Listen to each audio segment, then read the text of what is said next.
وأصحابه الكرام الفاتحة. أعوذ بالله من الشيطان الرجيم. بسم الله الرحمن الرحيم. الحمد لله رب العالمين الرحمن الرحيم مالك يوم الدين. إياك نعبد وإياك نستعين اهدنا الصراط المستقيم صراط الذين أنعمت عليهم غير المغضوب عليهم ولا الضالين. السلام عليكم ورحمة الله وبركاته. الحمد لله رب العالمين والصلاة والسلام على أشرف الأنبياء والمرسلين وعلى آله وأصحابه ومن تبعهم بإحسان إلى يوم الدين. سبحانك لا علم لنا إلا ما علمتنا إنك أنت العليم الحكيم. لا حول ولا قوة إلا بالله العلي العظيم. أما بعد. Hormati Tuan Pengurusi, Proses Serano, Imam, Pemilihan, Penhaji, Penhajar. Alhamdulillah, maaf lambat sikit ya, lewat keluar rumah tadi ya, macam berlaku. Alhamdulillah, syukur kepada Allah SWT ya, insyaAllah kita dapat Allah berikan kita macam nikmat ya. Mudah-mudahan kita terus istiqamah buat apa yang Allah suruh dan tinggal apa yang Allah Ta'ala, insyaAllah. Setelah kita sambung kajian sirah kita ya, setelah kita tengok ya, macam-macam yang dibuat oleh kaum kafir Quraisy untuk menyekat dakwah Nabi ya. Antaranya dengan apa? Menyeksa para sahabat ya. Menyeksa ya. Yang kena seksa ni terutamanya di kalangan hamba lah ya. Di kalangan hamba. Contohnya siapa? Sayyidina Bilal bin Rabah kan? Di antara yang famous ceritanya ya. Yang diseksa oleh majikannya atau tuannya yang bernama Umayyah bin Khalaf ya. Umayyah ni bila tahu Bilal masuk Islam mula dia cakaplah supaya walaupun kau masuk Islam kata Bilal, aku tenang dengan agama ni aku suka dengan agama yang dibawa oleh Muhammad ni. Maka Umayyah dia Khalaf tak boleh terima, dia seksa Bilal dengan harapan supaya Bilal keluar daripada agama Islam itu antara sahabat juga. Dan tuan ada beberapa orang sahabat lagi antara yang juga diseksa oleh orang Quraisy, antaranya Sayyidina Uthman. Sayyidina Uthman ni tuan-tuan, walaupun apa nama kita namanya nama besar, tapi waktu di awal-awal dulu ketika mengisytiharkan keislamannya, dia diseksa, dibuli oleh siapa? Oleh pak saudara dia sendiri. Digulung dikatakan dimasukkan semua diikat Sayyidina Uthman, digulung dalam tikar daripada pelepah tamar tu kemudian diseritkan diguling-gulingkan supaya apa? Sayyidina Uthman ni keluar pada agama Islam dan ramai lagi yang apa nama sahabat-sahabat ni yang diseksa dengan harapan mereka tu sendiri dapat beri tekanan kepada baginda Nabi SAW. Bila Nabi tengok ramai orang diseksa, maka dengan harapan nanti maka Nabi akan hentikan usaha dakwah Tetapi bila kita tengok sahabat-sahabat yang kena diseksa ni, mereka bukan hanya tak mengalah, bahkan dengan kekuatan iman mereka itu mereka bertahan dan Masya Allah kita lihat di antara sahabat-sahabat contohnya Sayyidina Bilal itu sendiri bila dia bertahan akhirnya dia Sayyidina Abu Bakar lihat dia kena seksa, Sayyidina Abu Bakar beli dan bebaskan dia. Antara yang sahabat-sahabat yang selamat akhirnya. Tapi ada juga di kalangan sahabat contohnya keluarga Sayyidina Yasir keluarganya dua orang ahli keluarganya dibunuh. Sayyidina Yasir sendiri, isterinya Sumayyah, anaknya yang tak dapat yang tak dibunuh. Antara sahabat yang lain tuan-tuan, Sayyidina Mus'ab bin Umair. Sayyidina Mus'ab bin Umair ni orang kaya oleh kerana bila dia Islam, dia budak lagi, dia remaja lagi, keluarga dia usir dia sehingga dia orang kata apa, jadi orang jalanan. Daripada keluarga yang kaya dia usir oleh keluarganya sampai orang kata apa, duduk mengempat dibiarkan kelaparan oleh keluarganya sendiri. Antara yang lain Sayyidina Suhaib diseksa hingga hilang ingatan, ditorture, diseksa sampai tak ingat apa-apa. Sayyidina Khabbab ni antara yang famous. Khabbab ni dia kerja dengan seorang majikan perempuan, majikannya perempuan, Zainal Khabbab, dia juga hamba. Apa yang majikan dia buat, oleh kerana dia tahu Zainal Khabbab ni masuk Islam, disiksa dengan letakkan besi panas dekat tubuh Zainal Khabbab ni. Kemudian dia rambutnya ditarik, lehernya ditarik dengan besi. Ada juga satu ketika dia dicampakkan dalam unggun api, tapi tak matilah, tapi dicampakkan. Ini antara. Dan satu nama yang tuan-tuan mungkin kita pernah dengar nama ni dekat lagu nasyid, lagu nasyid UNIC, Zinira. Tuan-tuan pernah dengar nama Zinira? Tuan-tuan tak dengar nasyid pula K-pop kan, K-pop. Mantap lah. Kalau tuan-tuan pernah dengar nama Zinira, ini juga seorang perempuan yang diseksa kerana di Islam. Tuan-tuan, seorang wanita ni dia diseksa sampai buta mata. Sayyidina Zinira ni dia asalnya daripada Rom. Dan dia dia dijual sebagai hamba dekat Mekah. Bila dia tahu tentang agama Islam, dia bersama dengan Rasulullah, dia diseksa oleh tuan dia, sehingga dipukul sampai dia buta, sampai dia buta. Dan tetapi Allah SWT memberikan kesembuhan kepada Sayyidina Zinira ini bila dia Rasulullah SAW telah menyembuhkan penyakit buta Zinira. Zinira ni antara kisah yang agak terkenal bila mana dia antara orang yang membantu dalam peperangan. Ada wanita yang bertugas untuk sebagai nurse dalam peperangan. Orang perempuan ni yang ikut peperangan, dia akan mengobati orang yang luka-luka ni. Itu antara tugas Zinira ni. Dan ramai lagi tuan-tuan sahabat-sahabat Nabi. Kenapa mereka buat begini? Kerana nak beri tekanan bagi Nabi supaya hentikan dakwah. Tapi Nabi tentulah tuan-tuan, Nabi yakin dengan apa yang Allah Ta'ala dah turunkan, dan Nabi teruskan. Dan ketegasan Nabi ni tuan-tuan untuk terus dalam usaha dakwah ni menyebabkan orang kafir Quraisy ni dah tak tahu nak buat apa lagi. Dah macam-macam dah buat. Mereka buatlah sampai ke satu peringkat mereka terpaksa bernegosiasi dengan Abu Talib. Pak saudara Nabi. Beritahu Abu Talib ni memang sayang kat Nabi. Supaya apa? Supaya Abu Talib ni apa? Stopkanlah, nasihatlah nak tahu kau ni. Jangan pernah cerita dulu kan.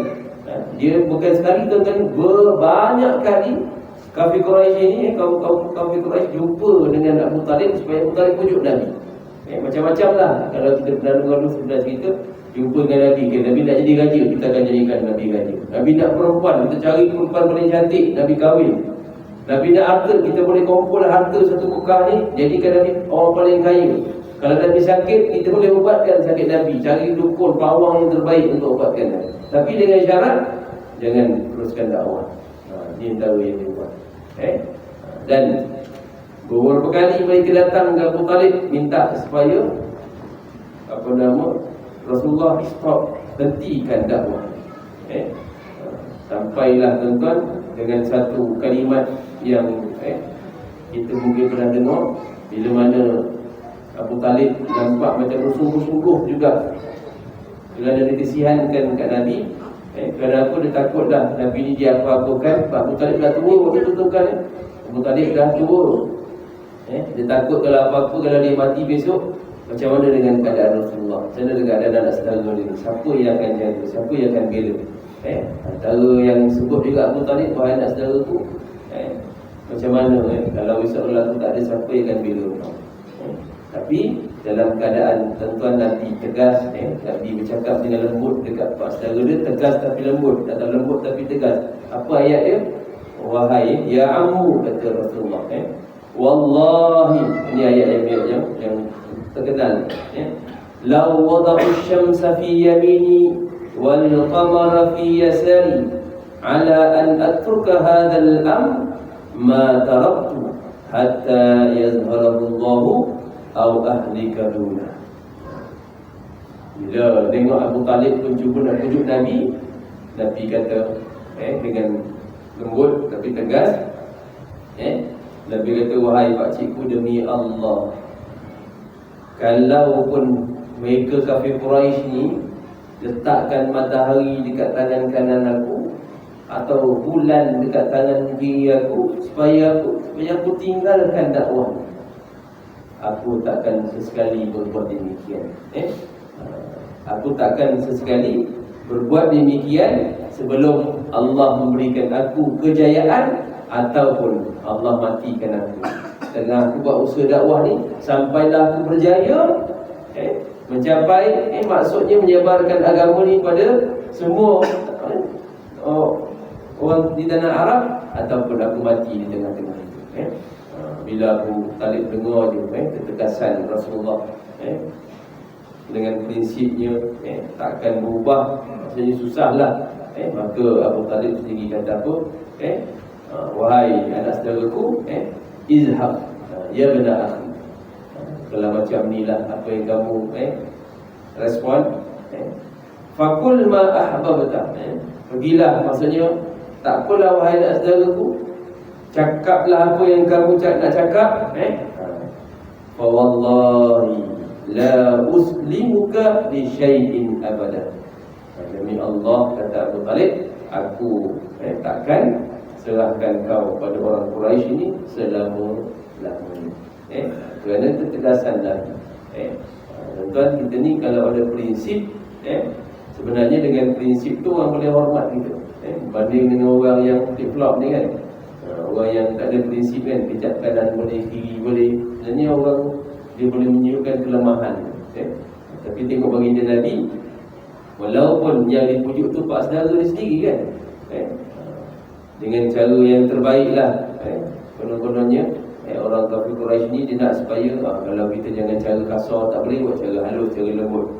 Tapi tengok Nabi, Nabi tegas, Nabi beritahu, benda ni bukan benda yang kecil kan. Buat urusan dakwah ni, nak bawa agama tauhid ni bukan benda kecil. Walaupun matahari itu kan simbol lah, satu simbolik, letak matahari kat kanan, maksud kalau dunia pun bagi pada Nabi, supaya Nabi tinggalkan urusan dakwah ni, percaya Nabi takkan berbuat demikian. Setelah beberapa gangguan, ancaman, gertakan tak berhasil, bukan hanya tak berhasil tuan-tuan, bahkan hari demi hari ada je orang yang tertarik dengan Islam. Akhirnya tuan-tuan, apa orang kafir Quraisy buat? Mereka buatlah satu tawaran, bukan satu, tapi beberapa tawaran. Antaranya apa? Antaranya mereka jumpa dengan Nabi, wahai Muhammad, macam ni lah, kalau kita kita tak payah gaduh-gaduh lah. Kita ni kan satu bangsa ni, kita ni bukan orang lain ni, semua ni saudara mara belaka. Ginilah Muhammad, supaya kita ni tak berpecah belah, supaya kita ni dalam satu kerajaan perpaduan. Contoh contoh ada ni persirah ni macam ni lah kata dia. Dia kata apa? Supaya kita ni boleh hidup dalam satu bersatu padu. Ginilah Muhammad, apa kata tahun ni kita semua jadi orang Islam, kita sembah Tuhan kau kan, kita sembah Allah, kita sembahyang ramai kan, kita ikutlah apa Tapi tahun depan kita gili-gili pula, kita sembah berhala pula sembah berhala pula gitulah buat bergili-gili, sistem penggiliran sembah tu tuan-tuan. Agak-agak Nabi terima tuan-tuan. Sebab tu turunnya ayat yang jadi, orang kata apa, kita punya garis garis merah kita orang Islam. Bila bab agama, Qul ya ayyuhal kafirun la a'budu ma ta'budun. Aku takkan sembah apa yang kamu sembah. Wala antum 'abiduna ma a'bud, dan kamu juga takkan sembah apa yang aku sembah. Wala ana 'abidu ma abattum, aku takkan sembah sembahan kamu, begitu juga kamu. Apa yang last kali tu? Ini yang jadi garis pemisah kita. Bila melibatkan urusan yang berkaitan dengan perkara basic asas dalam agama kita, lakum dinukum waliyadin. Bagi kamu agama kamu, dan bagi aku agama.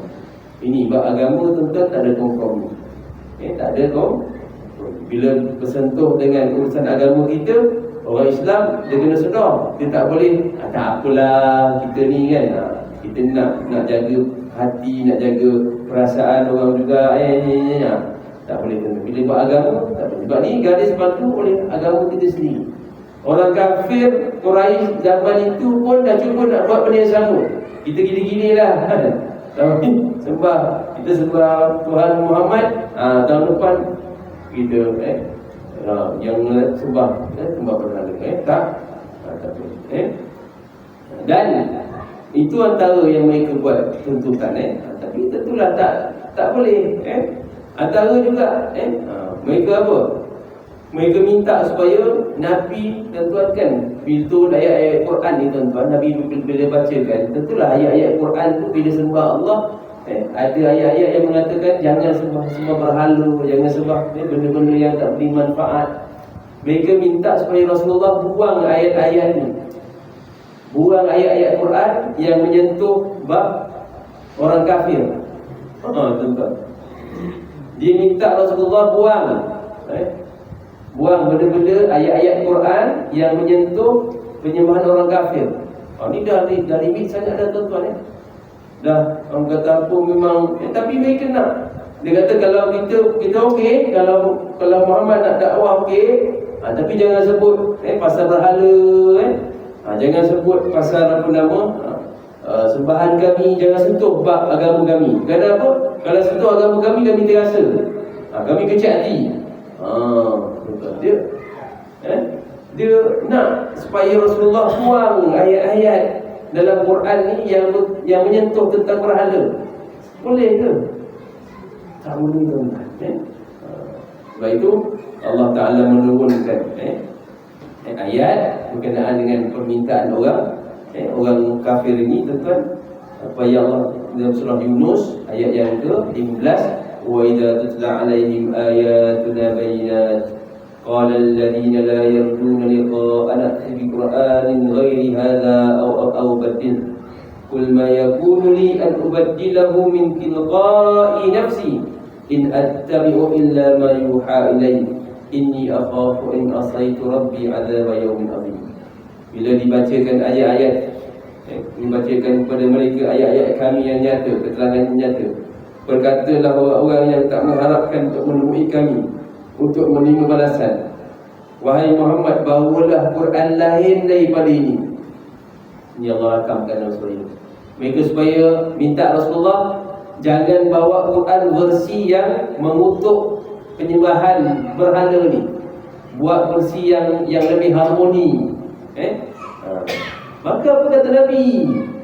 Apa kata Allah Ta'ala pada Rasulullah? Kul, kata Rasulullah, Allah suruh katakan kepada mereka, ma yakunu li an ubaddilahu min tilqai, bagaimana mungkin aku nak tukarkan ayat-ayat ini mengikut kemahuanku. Ini tuan-tuan jadi bukti, jadi dalil bahawa Quran ni bukannya daripada lisan Nabi, bukannya daripada apa yang Nabi nak tulis tak, semuanya daripada Allah.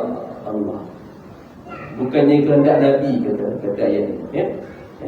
Aku tak berhak untuk menukarkannya dengan kemahuanku sendiri. Aku hanya menurut apa yang diwahyukan kepada aku sahaja.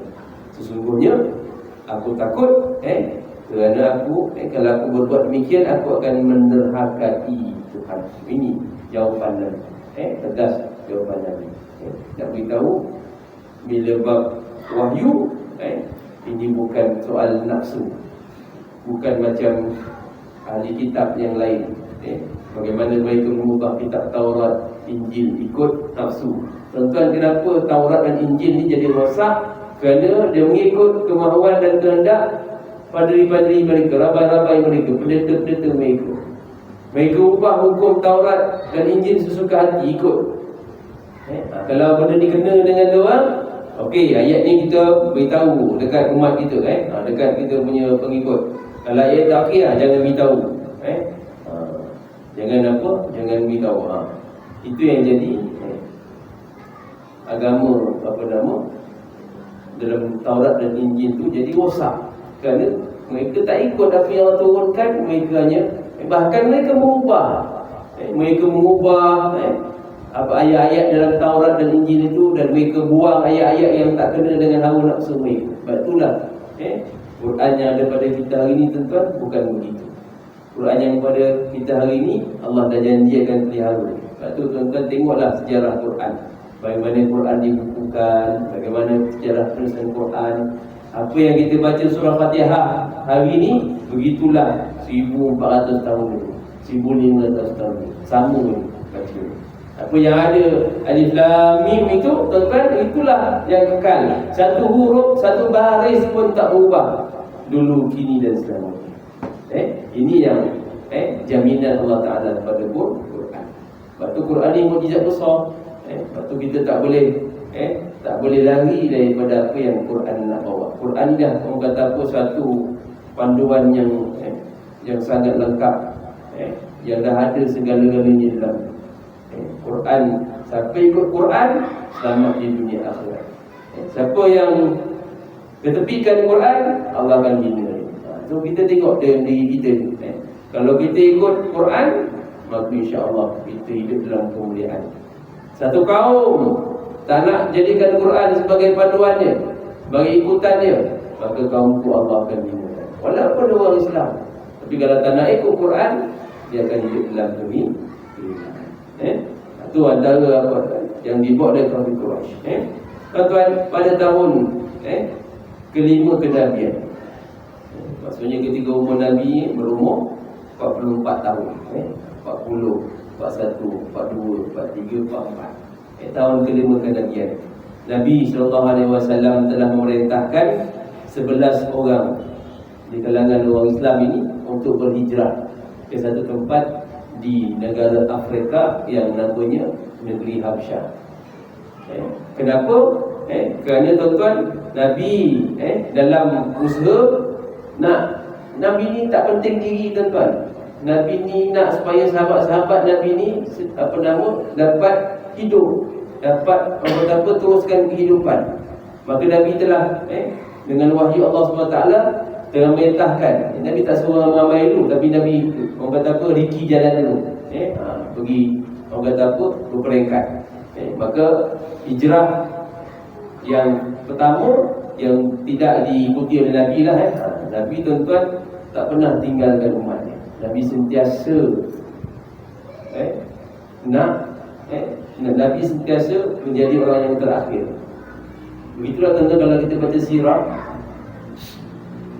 bab Nabi sayangkan sahabat, Nabi sayangkan umat ni, Nabi sentiasa jadi orang terakhir. Lepas tu nanti kalau kita masuk dalam cerita bab hijrah ni, minggu depan ni nak sambut mahal hijrah kan. Kalau ada ustaz, cuba tuan-tuan tengok kisah hijrah Nabi. Nabi orang yang last sekali keluar. Nabi jadi orang yang last sekali keluar berhijrah, yang terakhir. Kenapa? Nabi nak pastikan ni Nabi ni jaga orang dia betul-betul, bukan nak selamatkan tengkuk sendiri. Ada setengah orang, dia ketua, dia pemimpin, apa-apa jadi, dia dulu lagi. Kan? Tak kira lah, macam dulu apa nama? Rusia pula. Syria, sama, kerajaan Bashar Assad tu, rejim Bashar Assad. Bila mana tentera-tentera yang merontak ni dapat tawan balik, yang Sunni kan. Syria ni tuan-tuan, masa saya belajar Syria 2 tahun. Tapi masa belajar tu awal-awal okey, tapi bila tahun kedua tu perang, balik semula. Tak dapat tu kan. Asalnya okey, tapi oleh kerana dia isu ni dalaman. Yang jadi tuan-tuan, permusuhan ni antara Sunni dengan Syiah, dengan Syi'i, Sunnah dengan Syiah ni ada batu api. Rupanya kuasa besar barat ni dia memang gunakan negara-negara Arab ni sebagai apa? Dia punya proksi. Masing-masing nak test senjata masing-masing. Mereka nak test senjata dia. Bahagian timur pula bahagian negara Rusia ke China pun nak test senjata dia. Maka yang jadi bangsa siapa? Negara Arab. Berbunuhan sama sendiri. Berbunuhan sama sendiri. Isu dalaman ada, isu luaran pun ada. Itu kalau nak cerita tentang ini, kena buat tajuk lain. Dia tak boleh kuliah maghrib. Dia kena cerita pukul 10 sampai 2 pagi. Tak boleh kat sini, mungkin kat Roda. Roda. Dia kalau cerita tu sebab. Tapi tuan-tuan nak beritahu ni, tengok. Kalau betul pemimpin tu, tengoklah mana-mana pun tuan-tuan. Mana-mana pun. Kalau betul lah pemimpin tu yang sayangkan rakyat dia, yang sayangkan orang dia, tentu dia takkan tinggalkan negara. Tapi kalau dia duduk tu, dia jadi ketua, jadi apa, kerana memang kepentingan untuk kayakan diri sendiri saja. Tengok, bila berlaku je jatuhnya kerajaan Bashar Assad, dia lari dulu. Dia kat Rusia ke dia lari dulu. Inilah kita tengok pemimpin yang sejati, ketua yang bagus, dia takkan tinggalkan anak buah. Kalau Saddam Hussein, tapi lari juga tu. Dia terus bunyi mau jumpa dia dalam lorong tanah tu. Jadi tuan-tuan, ini lepas tu Nabi telah perintahkan sahabat untuk berhijrah ke negeri Habsyah. Negeri Habsyah ni tuan-tuan, ada seorang raja Kristian, orang ahli kitab, orang Nasrani, tak beriman pun, tapi dia ada nilai baik dalam diri dia.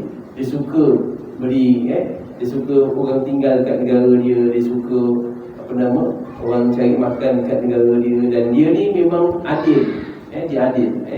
Maka hijrah pertama, kumpulan pertama yang Nabi suruh hijrah ke Habsyah, siapa yang pergi? Yang diketuai oleh Sayyidina Uthman bin Affan. Sayyidina Uthman bin Affan dengan isterinya Sayyidatina Ruqayyah. Siapa Sayyidatina Ruqayyah ni? Anak baginda Nabi sallallahu alaihi wasallam. Mereka pergi tuan-tuan, duduk dekat Habsyah, dan lepas 3 bulan mereka balik semula.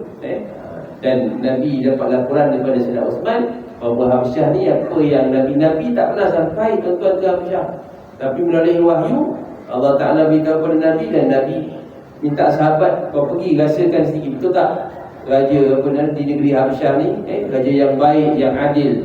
Maka kumpulan pertama bila sampai dalam 3 bulan tu, mereka kata betul, dan mereka hari ini balik semula. Balik semula. Dan Rasulullah SAW telah memerintahkan kumpulan kedua untuk pergi. Ni yang ceritanya agak panjang tuan-tuan. Yang kedua ni 100 lebih 100 lebih orang 100 lebih orang di kalangan sahabat yang diketuai oleh Sayyidina Ja'far bin Abi Talib. Ja'far ni ialah siapa? Anak kepada Abu Talib. Sayyidina Ja'far bin Abi Talib. Sebenarnya cerita dulu. Sayyidina Ja'far ni, kenapa Sayyidina Ja'far ni boleh Islam? Kerana Nabi telah ambil Sayyidina Ja'far ni untuk dijaga oleh baginda Nabi, untuk balas jasa Nabi. Kerana dulu kan Abu Talib jaga Nabi. Bila lepas wafatnya untuk Nabi, Sayyidina Ja'far kita itu masih yang kecil. Kemudian bila Nabi dah kahwin dengan Sayyidatina Khadijah, Nabi ambil Sayyidina Ja'far duduk dengan dia. Maka Sayyidina Ja'far bin Abu Talib telah meluk Islam pada Buddha lagi. Dan kumpulan kedua mereka telah duduk, telah pergi ke Habsyah. Inilah yang diceritakan. Bila mana kumpulan kedua ni nak pergi tu pun macam-macam drama, macam-macam yang berlaku. Kumpulan kedua ni tuan-tuan, bila nak pergi, orang kafir Quraisy cuba menghalang, tapi akhirnya mereka dapat lepas juga ke negeri Habsyah. Duduk kat negeri Habsyah, mereka duduk dalam keadaan yang aman damai. Orang kata apa, tak ada gangguan. Ini kumpulan kedua, sahabat yang duduk kat negeri Habsyah. Tapi tuan-tuan, busuknya hati kafir Quraisy. Busuknya hati kafir Quraisy, dia telah menghantar utusan kepada dia telah hantar dia punya wakil-wakil di kalangan mereka untuk pujuk raja yang dikatakan nama raja tu Raja Najasyi. Dia kata namanya tu bukan Najasyi, tapi gelaran bagi raja Amerika tu Najasyi. Dia kata itu memang nama dia sendiri. Tak apalah. Dan kumpulan kafir Quraisy telah menghantar beberapa orang untuk memujuk supaya Raja Najasyi ini memulangkan semula orang Islam ni balik semula pada mereka. Dia sebelum itu mereka telah buat apa tuan? Mereka bawa hadiah yang mahal-mahal. Yang mereka buat mula-mula, mereka rasuah dulu menteri-menteri. Menteri-menteri dengan padri-padri yang ada. Adalah kenalan-kenalan mereka tu. Mereka dah rasuah dulu apa semua, dan menteri-menteri inilah yang boleh cocok baginda Raja Najasyi. Supaya apa? Supaya pulangkan balik orang Islam. Tapi Raja Najasyi ni orang yang bijaksana. Dia cerdik. Bila mana utusan daripada Mekah ni sampai dekat Habsyah, jumpa dengan raja, maka mereka telah hadiahkan raja dengan macam-macam lah. Dia katakan bawa emas lah, bawa kain yang cantik-cantik. Kemudian Raja Najasyi pun minta apa yang kamu hajatkan. Maka mereka beritahulah tuanku dekat negeri tuanku ni ada kumpulan orang dia orang kami, saudara kami nak supaya tuanku pulangkan balik. Maka kata Raja Najasyi, sebab apa kau nak pulangkan balik pada kamu? Sebab bukan jadi tradisi negara aku. Orang yang dah datang ni aku halau, aku tak suka begitu. Maka Raja Najasyi telah panggil orang Islam ni, kumpulan orang Islam yang diketuai Sayyidina Ja'far bin Abi Thalib untuk jumpa dengan dia, untuk dipanggil sekali. Aku nak dengar dua pihak ni, bagusnya Raja Najasyi. Maka dipanggillah Raja Najasyi, kumpulan orang Islam ni menghadap Raja Najasyi. Maka dengan keadaan orang Islam ni tuan-tuan, jumpa menghadap Raja Najasyi. Raja Najasyi pun tanyalah, siapa kamu? Buat apa kamu kat sini? Itu yang adalah dialog-dialog ni tuan-tuan. Antaranya Sayyidina Ja'far beritahu, wahai tuanku, kami ni memang daripada Mekah, tapi kami dulu ni teruk. Kami dulu sembah berhala, sembah benda-benda yang tak beri manfaat pada kami. Tiba-tiba datang seorang Nabi yang mengajarkan kami tentang kebenaran, menyembah Allah, buat baik pada orang, jangan menyekutukan Allah, jangan orang kata apa, mengambil harta orang secara zalim dan sebagainya. Ceritalah tentang kebaikan tuan-tuan. Menyebabkan Raja Najasyi ni dia rasa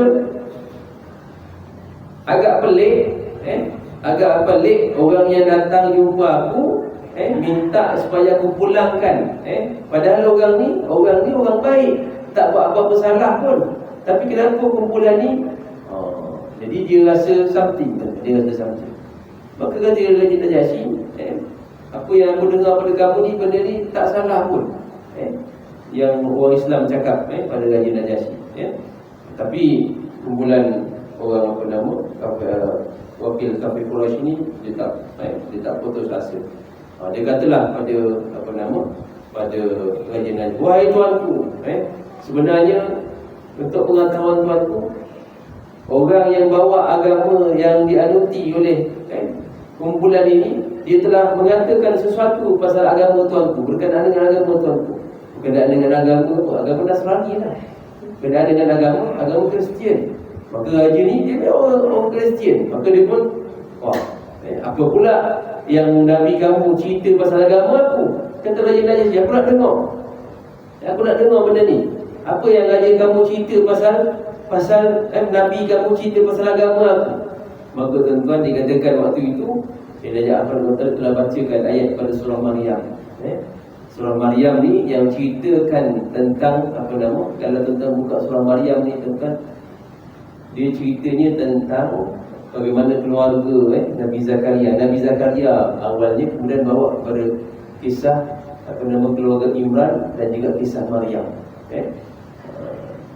Kalau kita tengok dalam kisah Nabi Zakaria dan juga Maryam ni tuan-tuan, bonda kepada Nabi Isa ni, dua takdir yang Allah Ta'ala nak tunjukkan kepada kita. Satu, Nabi Zakaria ni dia lama kahwin tapi tak ada anak.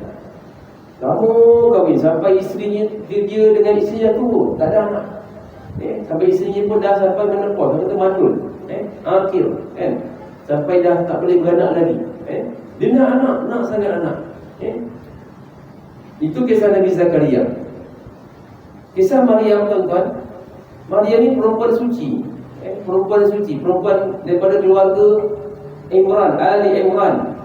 Pada surah yang kita baca, surah kedua, surah Al-Baqarah, surah Ali Imran. Ada bukan surah Al-Imran lah, dia surah Ali Imran, surah keluarga Imran. Ni cerita tentang Maryam. Kalau kita buka, dia ceritanya Maryam ni dia tak nak pun anak, dia tak nak pun beranak, tapi Allah suruh dia beranak. Allah bagi dia anak. Seorang ni takdirnya dia nak anak, Allah tak bagi anak. Seorang ni dia tak nak anak, tapi Allah bagi dia anak. Cuba tak? Dua takdir yang Allah Ta'ala nak suruh kita faham, nak suruh kita tengok dalam kisah ni. Sebab tu kalau kita baca Quran itu, tengok dalam cerita itu bagaimana Allah nak suruh kita faham. Ada benda yang kita nak, tak mesti Allah bagi.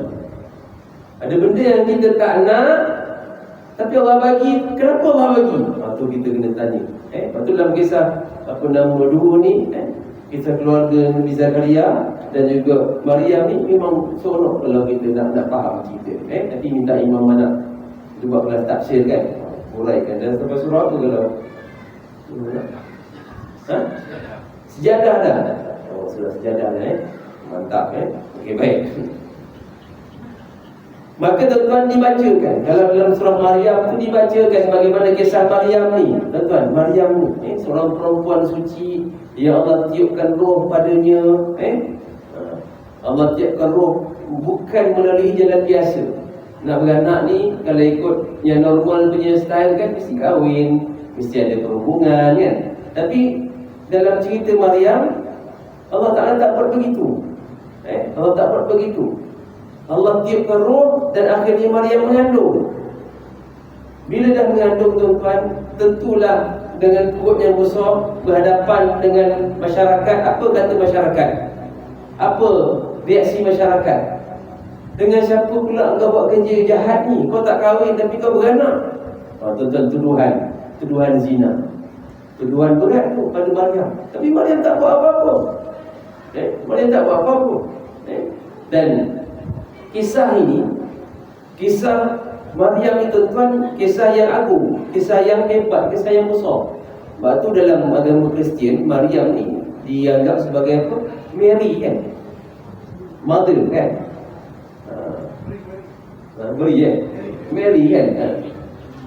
Ikut Mary juga kita makan, bukan Mary, dia memang tuan-tuan, dia punya kisah tu dalam, kita tahu orang Kristian dia mengagungkan Nabi Isa tu, dia dianggap sebagai Tuhan. Tapi kisah pasal bonda Maryam ni tuan-tuan memang besar kisahnya, memang hebat.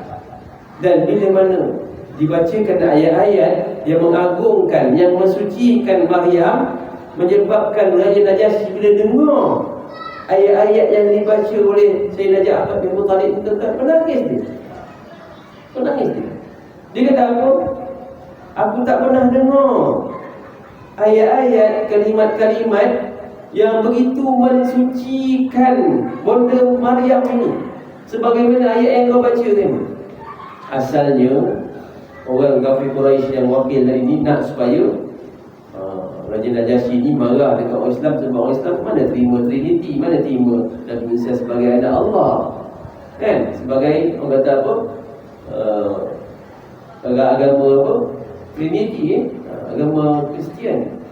Tapi bila saya Ja'far bacakan ayat daripada surah Maryam yang ceritakan tentang bagaimana Allah Ta'ala meletakkan kedudukan yang mulia Dan kata Raja Najasyi, tidak ada orang yang begitu memuliakan Bunda Maryam ni sebagaimana yang kamu muliakan. Sebelumnya aku tak pernah dengar ayat ni, aku tak pernah dengar cerita ni, aku tak pernah dengar ayat yang kau baca. Tapi bila aku dengar ni, rupanya aku tahu dalam dunia ni ada orang lain yang juga mengagungkan Bunda Maryam sebagaimana kamu memuliakan Bunda Maryam. Maka tuan-tuan menyebabkan Raja Najasyi rasa tenang hati. Itu yang ada satu istilah dia kata apa? Raja Najasyi, aku rasa apa yang Nabi kamu bawa dengan apa yang aku imani, aku percayai, berpunca pada sumber yang sama, tapi mungkin dia keluar pada dua jalan yang berbeza. Begitulah dia kata, sumbernya sama tapi keluar dekat cahaya tu, sumbernya kata pada matahari tapi keluar dekat dua lubang yang sama, dua lubang yang berbeza, kata Raja Najasyi. Maka tuan-tuan, mulai pada itu Raja Najasyi kata apa? Mulai sekarang, kata Raja Najasyi, ambil balik barang-barang yang kamu cuba nak rasuah aku ni, wahai orang-orang Mekah, balik. Aku takkan serahkan orang Islam ni kepada kamu. Aku takkan serahkan. Aku yakin dengan apa yang mereka dah terangkan kepada aku, ni orang baik. Ni bukan orang sembarang.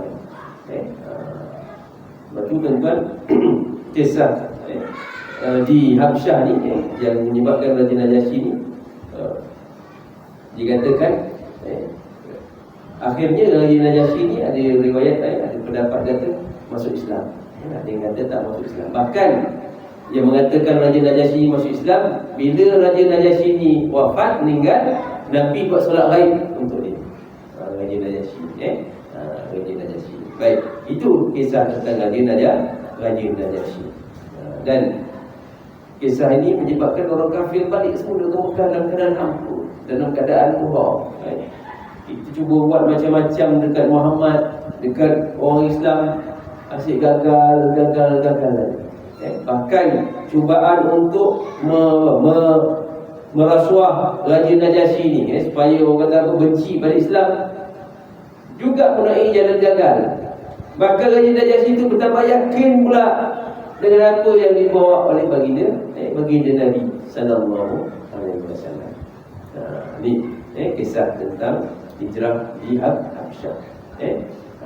Kisah-kisah ni tuan-tuan nak beritahu kepada kita ni lah, antara kronologi yang berlaku dalam sirah ni, supaya kita tengok episod demi episod yang berlaku dalam sirah ni, kita faham cerita ni, macam-macam yang Nabi dan umat Islam lalu.